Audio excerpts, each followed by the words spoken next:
Thank you. Ms. Bassett, you now have 30 minutes to do your arguments on this. Do your slides for you.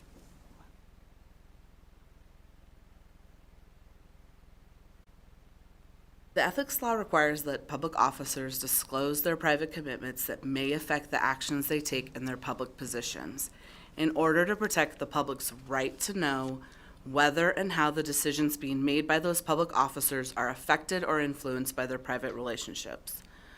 Without such a requirement, the public would have no means by which to determine whether a public officer's private relationships have or might impact her decisions in public office. Disclosure and abstention requirements are therefore of significant importance in preserving the public's trust in their government. As I discussed in my argument on the executive director's motion for summary judgment, this commission has held in multiple opinions that the attorney-client relationship is a substantial and continuing business relationship which creates a disclosable commitment in a private capacity. In her motion, Shivi asks this commission to set aside its long-standing precedent and the requirements of the ethics law and give her special treatment by creating a new rule where she is not required to disclose her commitment in a private capacity or her attorney-client relationship with McDonald Carano. None of the arguments made by Mayor Shivi in her briefs or here today support a departure from the commission's existing precedent regarding the ethics law's requirements about disclosure of attorney-client relationships. I think it's also important to note that the examples given of other relationships that might come before a public body, like a plumber or other types of relationships, are not the same as attorney-client relationships, and that is why this commission has treated attorney-client relationships differently than other types of relationships. Attorney-client relationships are of particular trust and importance, which is evidenced by the statutes that govern attorney-client relationships. There are numerous statutes that govern the way that attorneys and their clients must interact.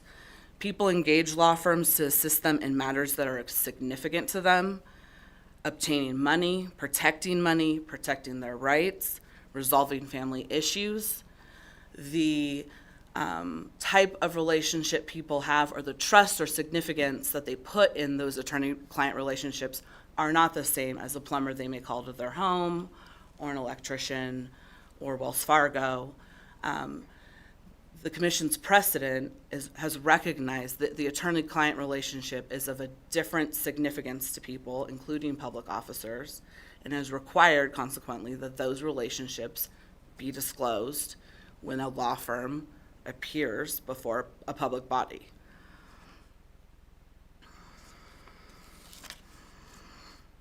Shivi's arguments that this commission should not apply its precedent to her failure to disclose relies heavily on her attempts to distinguish the commission's previous precedent from the facts in this matter. However, the commission's precedent shows that it has consistently determined that the attorney-client relationship is a class of relationship that falls within the ethics law's definition of a commitment in a private capacity. None of the cases that we've discussed today has the commission made the decision to find the attorney-client relationship to be a substantial and continuing relationship based on facts within the case. In each of those cases, the determination was that an attorney-client relationship existed, and that relationship was a substantial and continuing business relationship. In Ray Woodbury, this commission found that Woodbury had a commitment in a private capacity to the interests of Urban Jungle because an attorney-client relationship amounts to a substantial and continuing business relationship. As Mr. Shipman pointed out, in that case, Mr. Woodbury was an attorney, was the attorney. However, that wasn't part of the consideration the commission went into in making the determination that a attorney-client relationship is a substantial and continuing business relationship under the ethics law. In its holding in Woodbury, the commission cited its previous case in Ray Commissioners A and B. In that case, the commission held, Commissioners A and B each have existing and prior attorney-client relationships with attorney, which amount to substantial and continuing business relationships, or a commitment in private capacity to the interests of attorney. This commission went on to conclude that the ethics law obligates Commissioners A and B to disclose their commitments in a private capacity to the interests of attorney. That holding was separate from the commission's discussion of the cost-sharing agreement and what had to be disclosed about the commissioner's involvement with the cost-sharing agreement with an attorney that they happen to have a previous relationship with.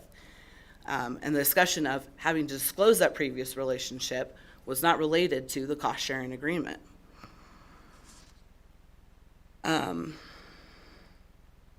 Again, we've discussed in Ray Mack quite a bit. I think we have a difference of opinion about what the facts are in that case.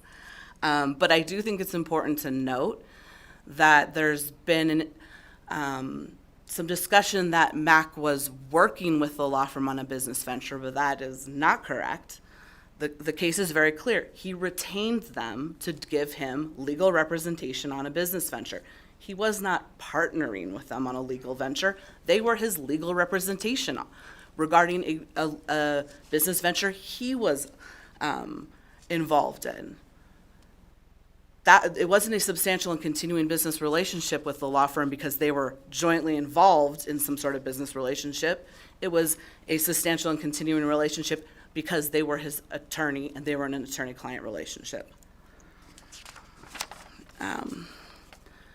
Most recently, in October 2023, this commission addressed the issue in Ray Public Officer, case number 23094A.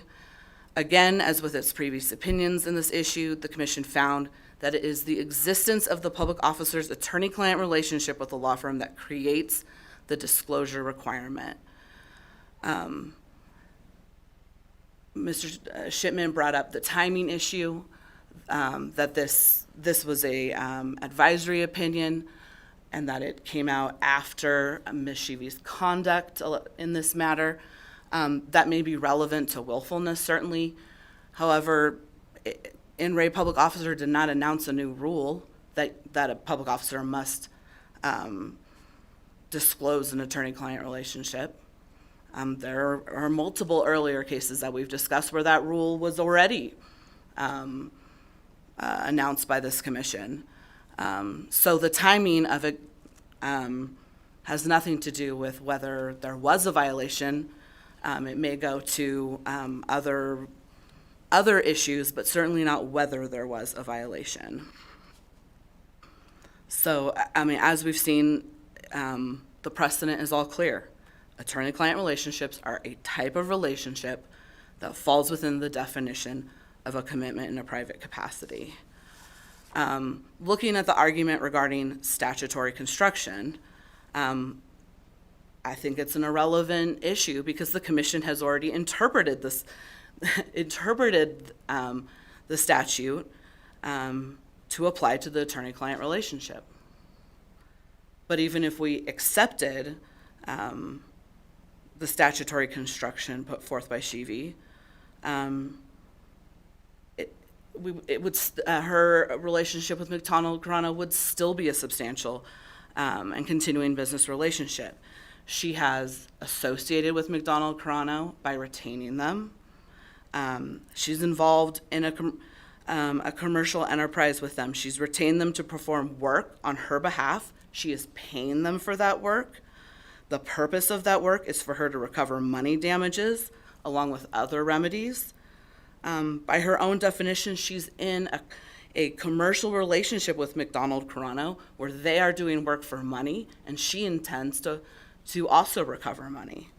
And that relationship is substantial and it's continuing.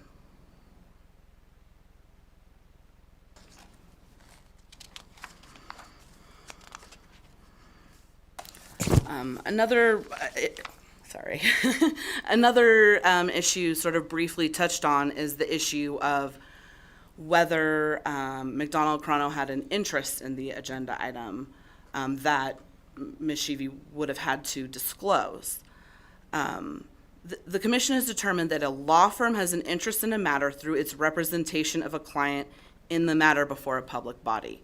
That is why consistently all of the precedent says that a public officer must disclose regardless of what the matter the law firm is representing another client on. None of the case law goes, oh, let's look at what the matter was. Did the matter rise to enough of an interest for the law firm for the disclosure to be required? No.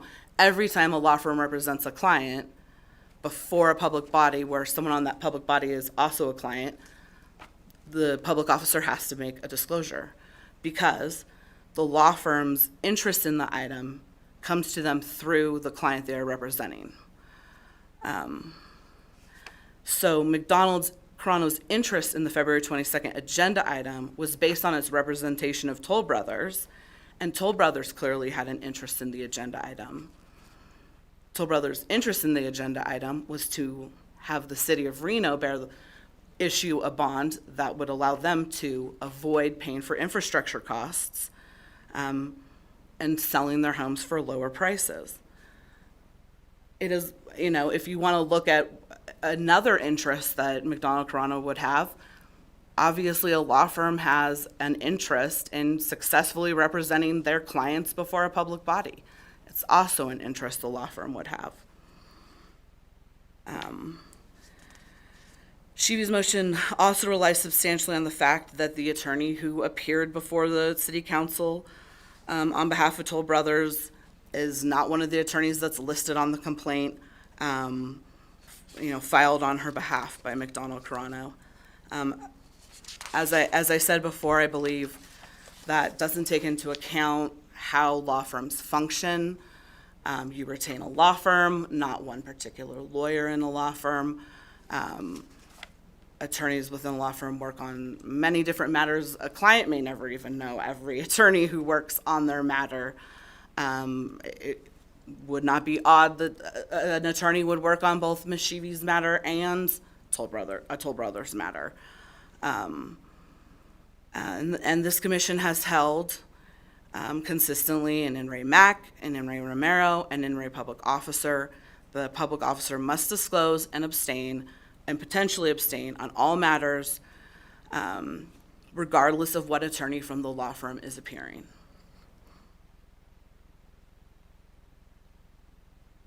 As this commission has held repeatedly, the disclosure and abstention provisions of NRS 281A 420 are at the heart of Nevada's public policy that requires public officers to perform their duties in a manner that will enhance the people's faith in their integrity and impartiality. When faced with a conflict between her private interests and those of the public who she serves, the ethics law requires a public officer to disclose sufficient information concerning her private interests and commitments to inform the public of the potential effect of her action upon those private interests. Public officers are accountable to their constituents. That accountability can only be maintained by the preservation of the people's right to know what private interests and commitments may be impacting decisions made by public officers. In support of preserving the public's right to such information, the executive director requests that the commission deny Mayor Sheevy's motion, grant the executive director's motion for summary judgment, and uphold its own precedent that an attorney-client relationship is a substantial and continuing relationship that creates a disclosable conflict under the ethics law. Thank you. Thank you. Now, Mr. Shipman, you will have 5 minutes. Thank you. I'll be quick. Just kind of in no particular order, just going backwards.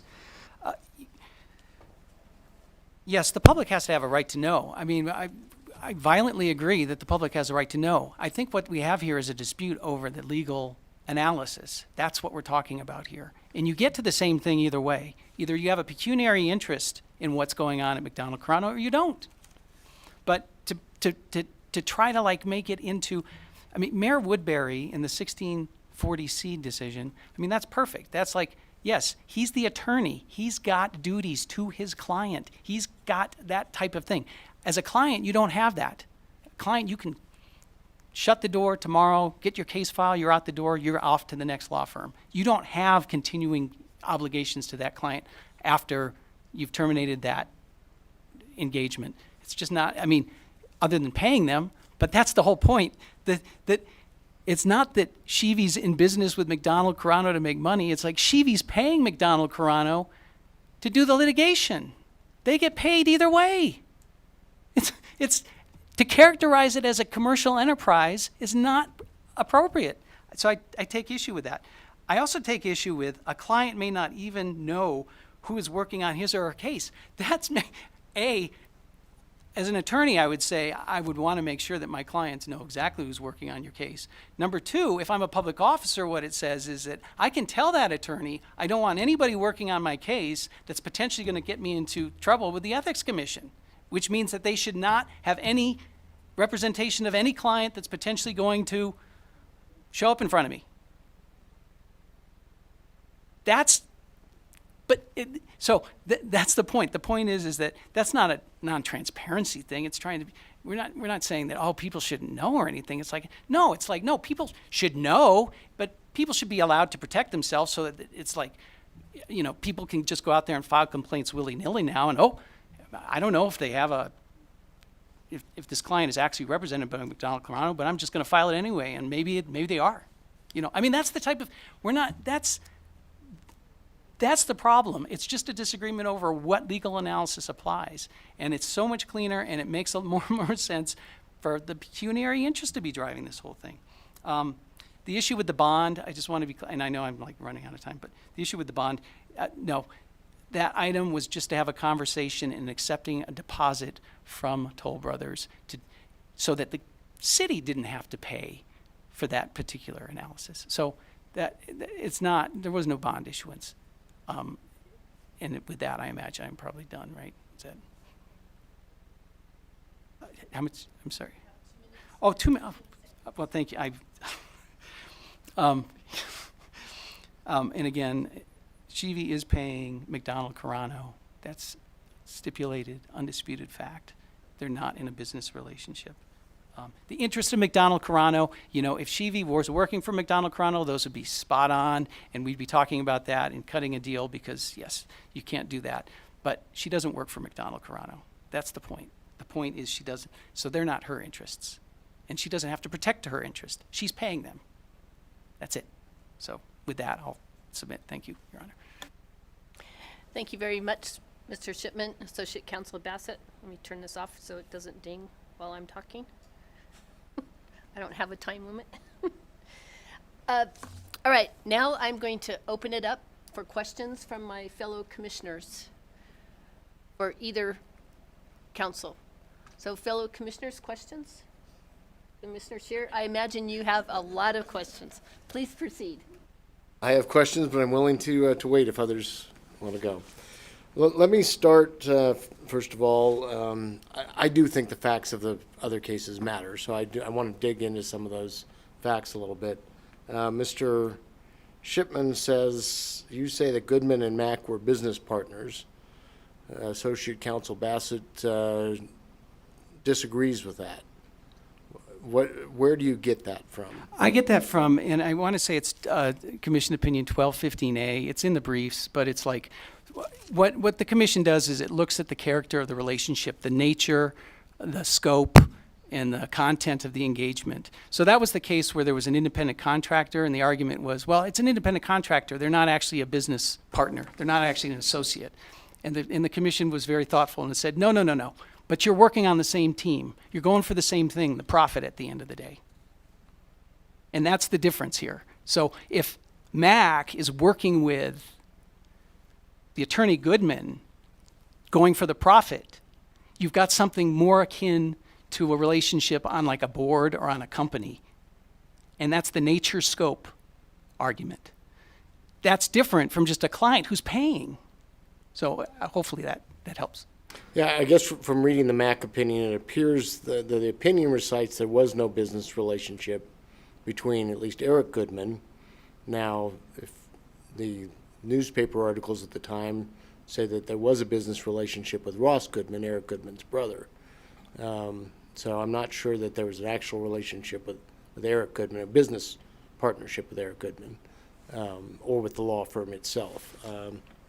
But if you've got something that shows otherwise, I mean, please. No, yeah, my only comment there is I'm kind of confined to the facts in the case, and I can't really go beyond that, and I apologize for that, but, yeah. And the Romero case, Ms. Bassett, do you agree that Romero was employed by UV? Yes. Okay, okay. That's the way I'd read it, but I just want to make sure that I was reading that correctly.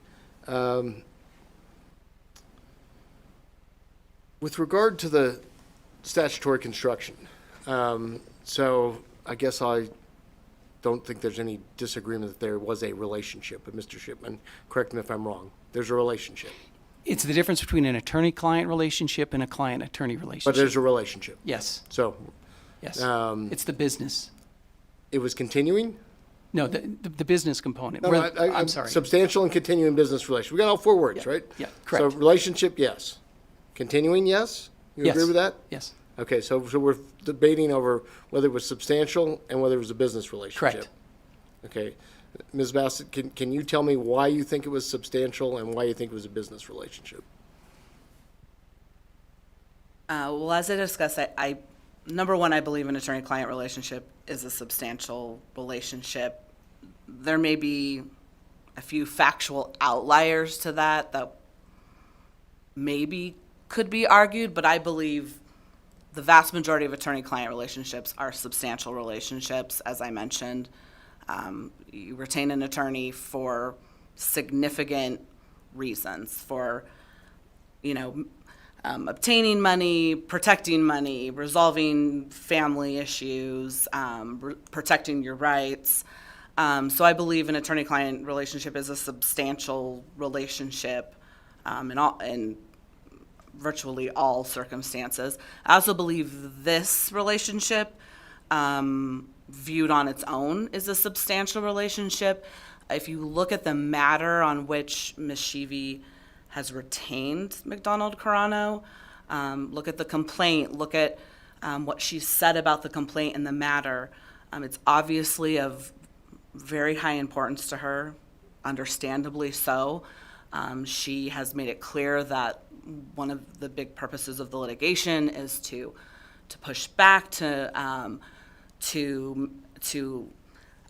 take a stand, push back. Those are the kind of things that she has said in the press about the purpose of the lawsuit, to uncover who was tracking her movements. So, even putting aside that I think all attorney-client relationships are substantial, this relationship is substantial because the purpose for which she retained McDonald Carano is clearly a very important personal reason for her personally. And so I believe that does make that a substantial relationship. What about a business relationship? You just said it was important to her personally. Is vindicating her personal rights, is that a business relationship? Her complaint is requesting quite a bit of money. It's seeking a significant amount of money damages. And there is a flow back and forth. She is paying McDonald Carano to provide a service. And in looking at the complaint that was filed, she is clearly seeking not only to be compensated for those attorney's fees, but also to recover compensatory damages and treble punitive and exemplary damages. So yes, to my mind, that is a business relationship. She is not, bringing that complaint with no expectation of recovering money. And from that perspective, I think it's also a pecuniary situation because she's got an interest, obviously, in recovering money from that lawsuit, and she is spending a significant amount of money because retaining a law firm for litigation is a very substantial financial obligation. Do we know if she was paying hourly rates, or if she was being What- represented on a contingent fee? Our stipulation hasn't gone Says it was exactly fair that mar- says far. it What was our, market. what our Says fair market stipulation rates. says is that I mean, I guess I'd have to pull it up, but to see the exact words, but our stipulation Doesn't does say say. she's not getting any kind of a discount. Right. She's not getting a discount for being the mayor or any quid pro quo. Right. You Which know, would be a different case, I think. for her, right, for her privacy reasons, we didn't get into her, exact attorney-client relationship, Okay. financial arrangement, but. Does she have a commitment to McDonald Corona? Mr. Shipman draws the distinction between an attorney-client relationship and a client-attorney relationship. And I guess I certainly see the situation where, as in the Woodbury case, where he was the attorney. He certainly has a relationship or has a commitment to his clients. But Right. in the normal attorney-client relationship, does the client have a commitment to the attorney? Or the interests of the attorney? So I think as I showed on a few slides in my initial presentation, there have been multiple instances where this commission has found exactly that. So, for instance, in Ray Mack, where there is a commitment in a private capacity from the public officer to the law firm, that must be disclosed when another client of that law firm is before the public body. So, yes, in this instance, because it's a disclosure issue and it has to do with the public's right to have information about why public officials are making certain decisions and what might be behind those decisions, there is a responsibility for the public officer to disclose that relationship with the attorney. Attorney-client relationship, of course, is, there's a lot of implications to that with like the rules of professional conduct. Obviously, there isn't this. I'm not discussing those kind of issues, but when it comes to an interest that a law firm that they have a relationship with may have in a matter that comes before them for another client, they do owe they do have an obligation to let the public know that they have a certain relationship with that law firm that might impact the way they're making a decision. Or maybe it's not going to impact it, but then that's the conversation they're having. That's the disclosure they're making. In this case, didn't the public already know? And wasn't this a well-publicized matter? Even before this came in front of us, I remember reading about this in the press. The public very well may have known, but that does not relieve the disclosure obligation. Fair enough. We've talked about obviously when we talk about legislative intent, we talk about first about the language of the statute. That's why I asked about the commitment. Who has the commitment? Does the client have the commitment? Does the attorney have the commitment? Also asked about the substantial continuing business relationship. I went further. I went back and I looked at the legislative history. I looked at the minutes of the committee hearings. And this is what was said in the Senate Committee on Government Affairs. This is 1999 when this language was added to the statute. I know it's subsequently been moved to a different section, but says, but what we're trying to get at is relationships that are so close that they are like family, that they are substantially similar to a business partner. And so I think if we said any substantially similar commitment or relationship, that would express the view that we're trying to get at, which is it has got to be a relationship that is so close, it is like family, it is like a member of your household, it is like a business partner. And that's the Senate Committee on Government Affairs, March 30th, 1999, page 43. And I can tell you, because I made that statement, that the legislators were very, very concerned that this definition of commitment in a private capacity would be interpreted too broadly. And that would result in this being read in a way that would sweep a lot of different things into it. And I guess I'm concerned that we're getting there. If we say any attorney-client relationship, I mean, I understand where the public officer is the attorney, I get it, absolutely has a commitment to the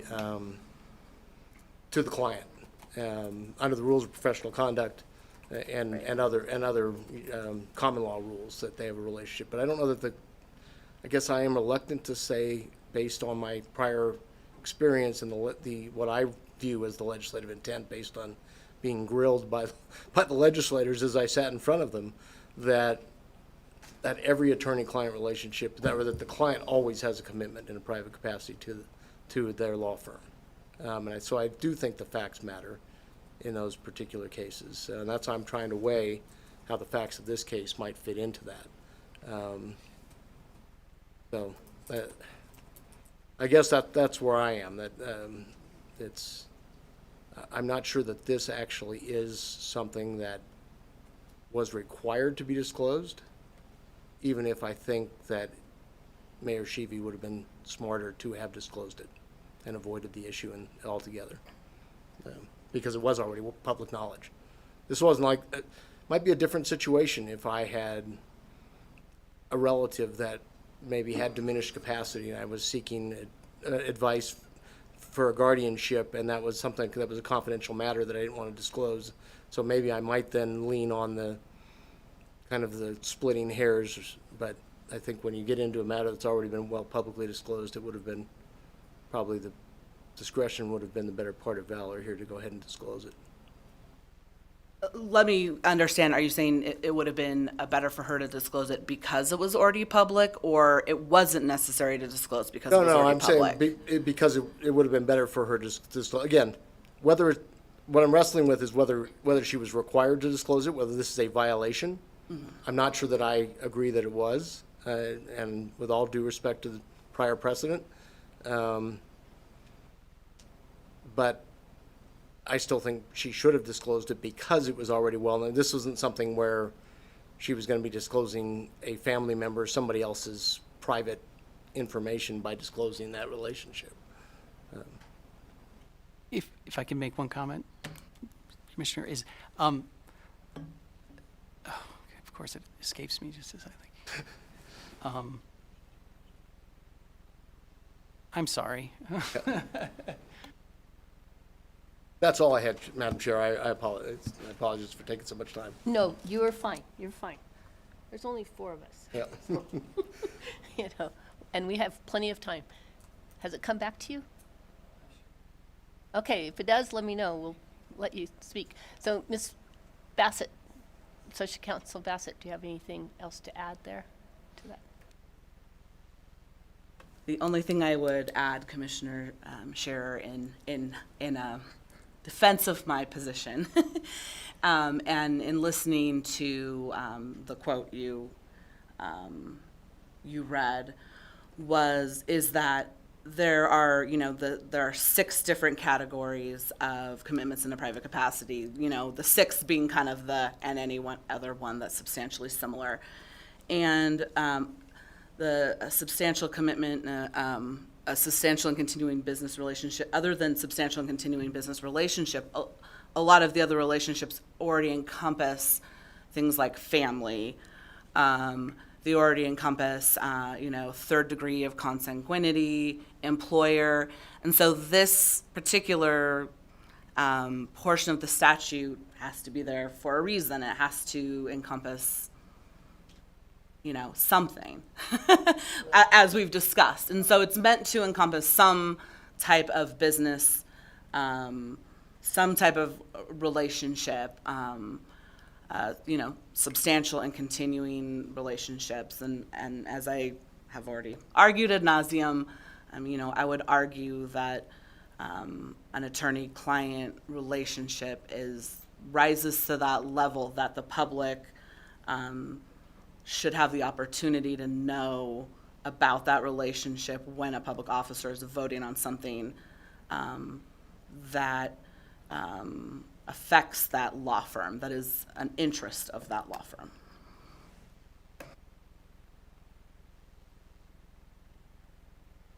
Madam Chair, if I may. The original language here that was submitted by Governor Gwynn for this bill actually said substantial and continuing business or personal relationship. And the legislators took out or personal and left it solely to business relationship. And that's why I was asking a little more about, is this a business relationship earlier? Mr. Shipman. Madam Chair, thank you. Comes back to me. I just want to offer this out because it's about me, and as a public attorney, I'm trying to help public officers disclose, and that's my lot in life. And the problem with the Mac case is that it's the information gap problem, right? So, and I think that's kind of what the legislative intent is getting to, I mean, potentially on a certain level. But I just want to put that out there that, like, yes, it would have been nice for Mayor Shiva to just disclose. But in doing that, we don't want to set her up or anybody else up for an improper, inadequate disclosure. So if again, I'm asking you if the commission could put some thought to that too, because that's really my problem, is not only, hey, yeah, just disclose, you'll be fine. But that doesn't mean people aren't going to go after the disclosure. And so, anyway, that's just my 2 cents. Mr. Shipman, public officers have the opportunity to ask for an advisory opinion about do they need to disclose and an adequate disclosure. They also have a safe harbor if they ask legal counsel. So Ms. Shivi could have asked you, do I need to disclose? And if she doesn't give an adequate, and you help her with her disclosure, and if she doesn't give an adequate disclosure, she has a safe harbor because you told her the wrong thing. So we're not asking too much. You kept coming back to how would Ms. Shivi know that this law firm was representing all these people, okay? So when Mr. Hicks came to the meeting, he introduced himself as Mr. Hicks with the McDonald Carano law firm. Right there, a light bulb would go off. Oh, wow, that's the same law firm that I hired. So it'd be enough to say, you know, I've hired this law firm. Right then, she could have gone to you and said, do I need to disclose? If so, how should I disclose? So I think she does have some opportunities. To Commissioner Scheer's point, you know, I go back and forth on this. We just had another advisory opinion, 23094, I believe it was, dealing with the same issue. And we said, yes, you do have to disclose. And I have another question for you, Mr. Shipman. If I might, can I, Madam Chair, was the You wanna last one answer the fir- was the last one a question? Because yeah, I do have if you want to say something if about I could, it. If I go could ahead. just make a couple. I mean, so as you know, as a public officer, meetings happen in real time. And I would have the commission kind of look at exhibits 4, 5, and 6, right? And these are exhibits where, you know, you don't always know what's coming at you. And in that particular case, you had a McDonald Carano representing clients, and nobody knew until they introduced themselves. So it's one thing, and I understand, and I think Mayor Shivi's good about it, and attorneys are good about it. I mean, the council's good about it, is that, hey, when they see a conflict, they come to us and we get them those opinions. But as part of that, and you can see my face on that video where I'm just like, the problem is that I don't even know what to tell them. And I can't give them that. And quite frankly, I can't be wrong. Because if I'm wrong, again, the way the safe harbor works, I still have to be like giving good advice. I can't just say, just disclose and, you know, just say whatever you want. That's not good. That's not safe harbor, as I read it. And so, again, I just want to impress that trying to get public officials to succeed in this, and clear rules that's going to help us. And if it's a pecuniary interest, again, if we're doing that analysis, that's simple. I mean, look, pay them money. We're done. You know, you're out. I can write that disclosure 100 times. But this, the way it's written, when you impute every conflict of every client, and I don't know, and the mayor doesn't know, and a public officer doesn't know, and you're forced to make that decision, the problem is it weaponizes these complaints. It just, and again, and I'll leave it at that, but that's the practical side of it in my mind that I'm trying to. Okay, I appreciate that. And I think our commission, in past cases, we have gone and said, all right, the city attorney has gone and said, yes, you need to disclose, and here's what you need to say. And if the city attorney doesn't get it right, we don't come down on that individual because they relied on the advice of their attorney. So I understand where you're coming from, and, the city council has lots of stuff before them, so it's very complex. On the 23094, you kept saying that the commission hadn't published the opinion until October. So are you saying that if an issue comes up, and we have never had an opinion on it, so somebody has an issue that comes up before us, and we've never had an opinion on it, that they're innocent because we've never had an opinion?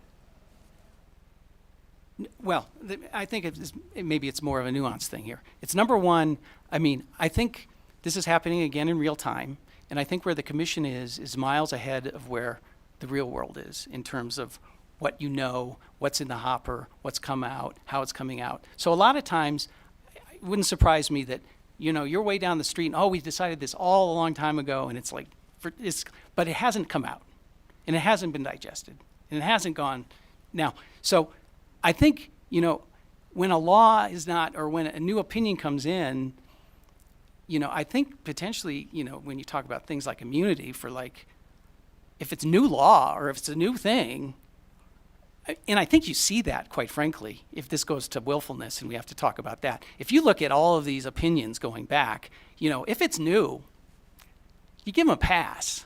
That's what I've seen, and we can talk about those cases later. So, it almost is,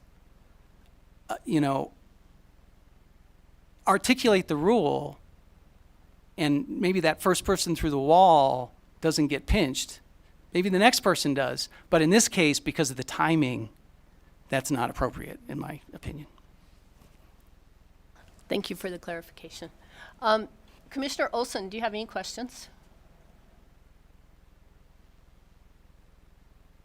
No, I have no questions. Okay. Commissioner Moran, do you have any questions? No, I don't have any questions, Madam Chair. I just would say that both sides, both the Commission Counsel and opposing counsel, provided very, very good arguments, and appreciated the time and the briefing, and the dialogue today was very professional, and that's very much appreciated, to see professionalism on both sides extended. Thank you, Madam Chair. Thank you, Commissioner Olson, or Moran, rather. So, not seeing any other questions, then what we will do, it's 1:56. We are going to now go into closed session to discuss willfulness. And so at this time, yes. Yeah, we're going into closed session to discuss. No, we're going to do it all. We're going to do it all at once. We're not going to go and break it into two separate motions. It's just it's better to discuss this in entirety rather than this piece and then this piece. If I may, Your Honor, just one comment. Love it. In terms of let's get a full record. Is I think what you're saying, so that but that's not implying that a decision has been made regarding liability at this point, right? Thank you. Fair enough.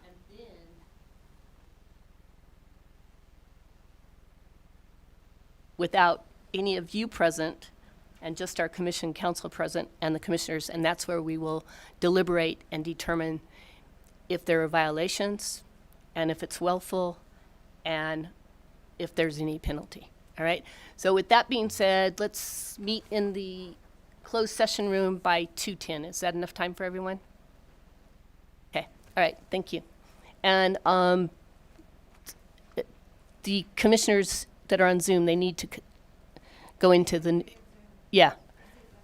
Yeah, so you'll need to go back on the other Zoom that you had this morning, so, thank you.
Can those on Zoom, the commissioners, please turn your videos back on so we know who's here? All right, we're still missing Commissioner Olson, so we'll wait.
We found him, Carrie. Oh, Moran's gone? Oh, all right, never mind.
BPS, can you confirm who is on our Zoom or called in at this point, just so we can see which members we have? Certainly, thank you. We have Commissioner Olson, Commissioner Lowry, Brandy, the Sunshine Reporter, and we have Commissioner Moran on, but he has not responded to a prompt to turn on his video. All right. Commissioner Moran, can you hear us?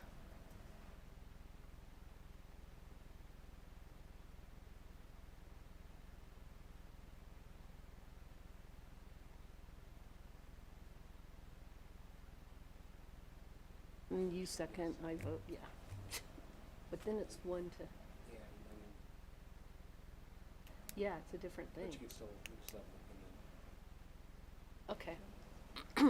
So then, I'll make a motion.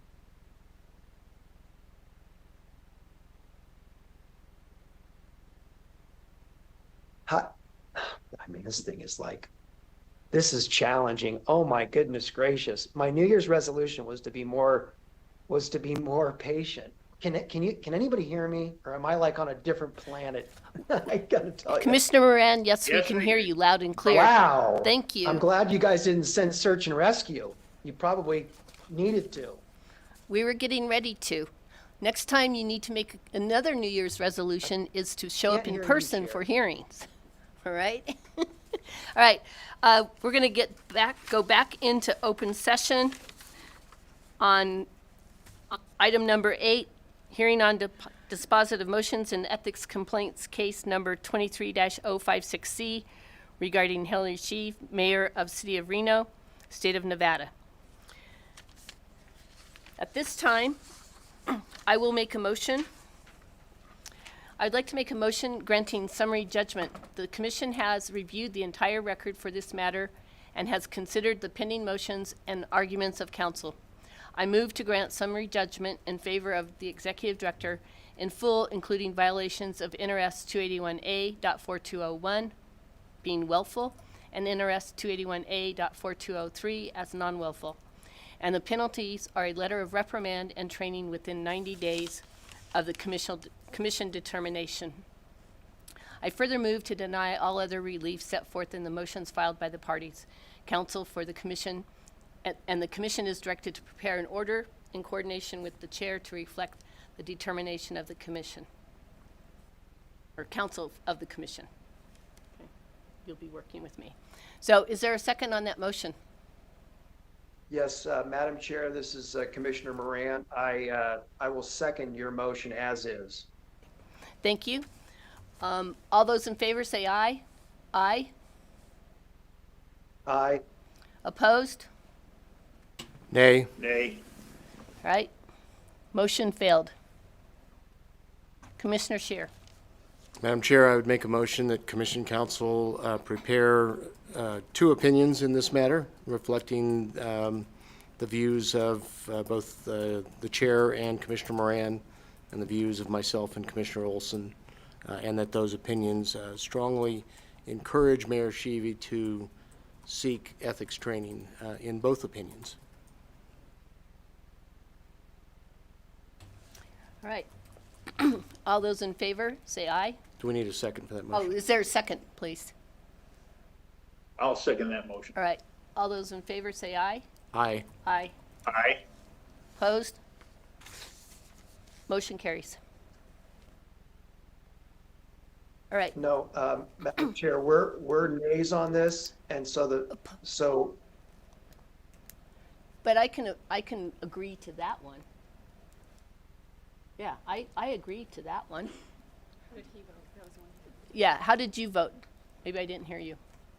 The reason why because what we're doing now is we're directing council to do an order with two opinions in it of our opinion that there were violations and that they disagree, and we will have arguments as to why. So I voted in the affirmative for that motion. I can support that motion. Thank you for the clarification. Okay. Can I clarify? He said, yeah. So, okay, all right. So, no vote. Can I ask for clarification? Sure. please? For clarification, am I directed to draft the first side to say the positions that were made previously on the definitions on a substantial and continuing business relationship, and then to do yours based on the motion that you made, Chair? I think perhaps if you work with the chair on that, on her opinion, or Mm-hmm. the opinion of herself and Commissioner Moran, and perhaps you can work with me And I on, would work on, Perfect. with The other Commissioner opinion? Scheer for the other opinion. and I'm happy to assist with the rationale for that based on my interpretation or our interpretation of the statute. And for clarification, that means that no violation was found because there's no majority vote to support that. Right, correct. Correct. That is correct. All right. So, But it was a very close call. it was. I mean, we deliberated for quite a while on this, okay? So, Commission, just thank you for the consideration. Do appreciate it. Thank you. thank you, Mr. Shipman. Thank you for being here, and again, thank you to the mayor and yourself for your assistance and cooperation with our staff in this matter. We really do appreciate it and stuff. And Staff is great, always have been, so. yeah. And hopefully we can get our executive director in there doing some training for everyone, which would probably be a good idea. All right, thank you. Okay, I think that's it for that. Next item is item 9. Commissioner comments on matters including without limitation, identification of future agenda items, upcoming meeting dates, and meeting procedures. No action will be taken under this agenda item. Commissioners, any comments? Okay, I want to add a few comments. One, and this basically affects the commissioners up north, and you're a new commissioner. You will probably receive an email about 2 weeks before we're to travel to Las Vegas in March.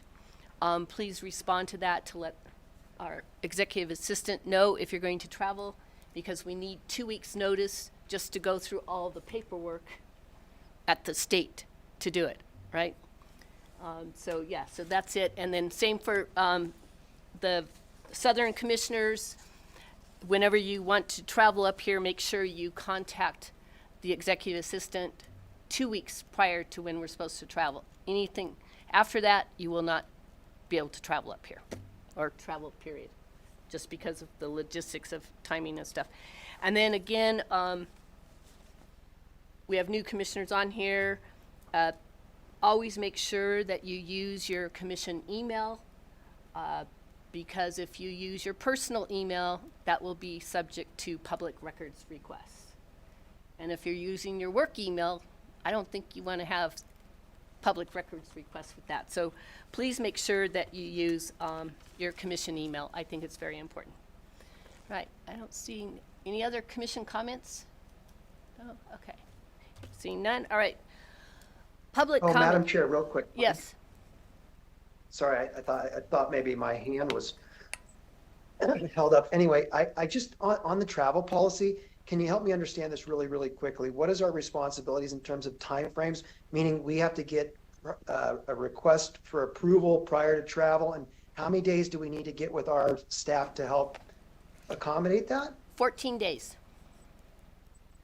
Okay, Just because so, we have to file a form with admin to get the approval, and then if we have 3-day holidays, whatever, then we run into the problem, we can't do it. So that is just what we have to do. Plus, if you put it off to the last minute, we have snow days, we can't do it. So just, I mean, it's not hard. You put in the request, and if for some reason you can't go, we can always cancel your reservation. So if you okay, think you're perfect, gonna go, perfect. Thank you. put in the request. And if for something, Well, I was going to try to grace. I was trying to grace you with my presence this meeting and come visit. And yeah, you did have a snow day, and I didn't get my travel arrangement in timely. But I'll make sure that we we accommodate that, Yeah, that policy in the future. Thank you. and it's more for the fact that all the red tape that we have to go through with admin to do this. It's not just our executive assistant books your reservation and that's it. No, she has to fill out a form. You have to sign it, so that's another thing. So after you say, yes, I want to go, she will be sending you a form to sign. Then she has to submit it to admin, wait for their approval, and then she can make your reservation. So that's why we need a 2-week lead time on this, okay? So, just clarifications, it's how they do it here.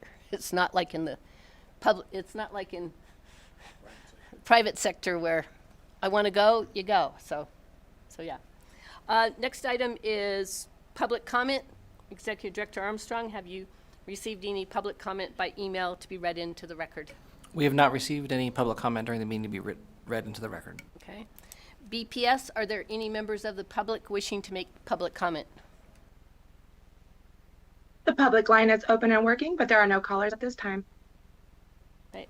Thank you. At this time, I will entertain a motion to adjourn. So move. Is there a second? Second. All right. All in favor, say aye. Aye. Aye. Opposed? Aye. Aye. All right. Motion carries. Thank you, everybody. See you guys in Las Vegas in March. Okay. Bye all.